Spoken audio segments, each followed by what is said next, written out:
Một cho mình cháy ra.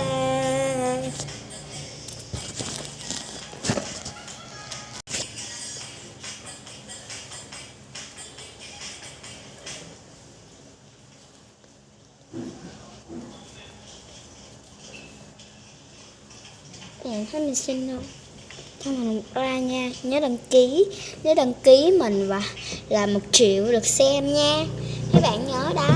Ai không coi á, mình giận nó muốn á, mình không làm video đâu. Nay mình mới làm video được, mình rảnh á, tại vì em mình ngủ rồi nhé. Ok nha. Bye bye.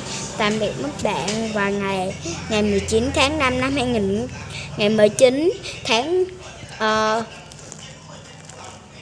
ngày thứ thứ hai tuần sau nha. Tạm biệt. Giờ mình sẽ đi ngủ đây, buồn ngủ.